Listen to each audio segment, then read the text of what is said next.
এবার ভবানীপুরের স্লোগান উন্নয়ন ঘরে ঘরে, ঘরের মেয়ে ভবানীপুরে। প্রতিপক্ষের প্রচারে গুরুত্ব নয়, ডোর টু ডোর প্রচারে জোর। রণকৌশল বৈঠকে সিদ্ধান্ত তৃণমূলের।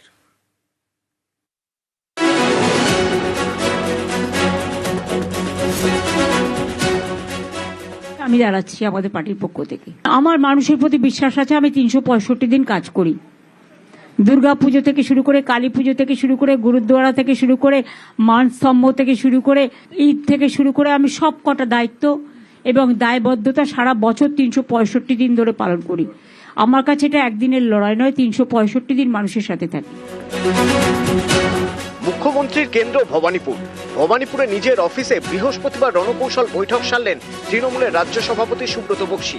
বৈঠকে ছিলেন সহ সভাপতি জয়প্রকাশ মজুমদার, ফিরহাদ হাকিম এবং ভবানীপুরের একাধিক কাউন্সিলররা।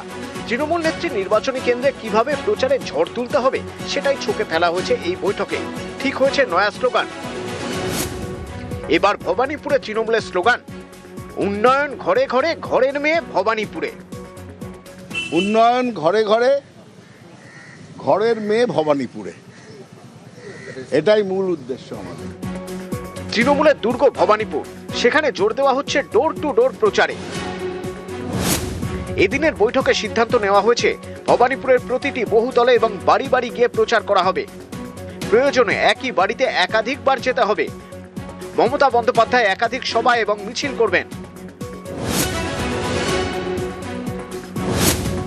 2021 সালে শোভনদেব চট্টোপাধ্যায়কে ভবানীপুর থেকে প্রার্থী করে তৃণমূল 28,719 ভোটে তিনি হারিয়ে দেন বিজেপির রুদ্রনীল ঘোষকে। 21-এ মমতা বন্দ্যোপাধ্যায় লড়েন নন্দীগ্রাম থেকে। সেখানে বিজেপির টিকিটে জেতেন শুভেন্দু অধিকারী। উত্তর 24 পরগনার খড়দা বিধানসভা থেকে জেতেন কাজল সিনহা। কয়েকদিন পরেই তাঁর মৃত্যু হয়। উপনির্বাচনে খড়দা থেকে প্রার্থী করা হয় শোভনদেব চট্টোপাধ্যায়কে। আর ভবানীপুরে উপনির্বাচনে লড়েন মমতা বন্দ্যোপাধ্যায়। বিজেপি প্রার্থী প্রিয়াঙ্কা টিব্রেওয়ালকে হারান। 21-এ মমতা জেতেন 58,835 ভোটে। 24-এর লোকসভা ভোটে ভবানীপুরে তৃণমূল লিড নেয় 8,297 ভোটে। 28শে ফেব্রুয়ারি কমিশনের প্রথম ভোটার তালিকা অনুযায়ী ভবানীপুর কেন্দ্র থেকে বাদ গিয়েছে 47,129 জন ভোটারের নাম।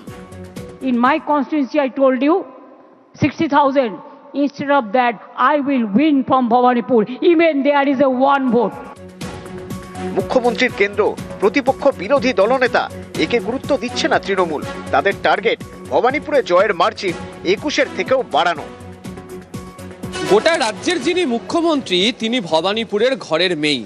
আর এই ঘরের মেয়ে স্লোগানকে সামনে রেখেই বিধানসভা নির্বাচনের 2026-এ ভবানীপুর কেন্দ্রিক প্রচারে জোর দিতে চাইছে হচ্ছে তৃণমূল কংগ্রেস।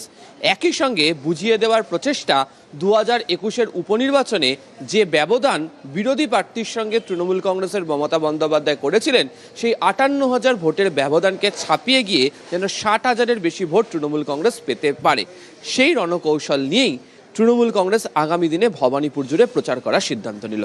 ক্যামেরা রাজীব সিংয়ের সাথে আবির ঘোষাল, নিউজ 18 বাংলা, কলকাতা।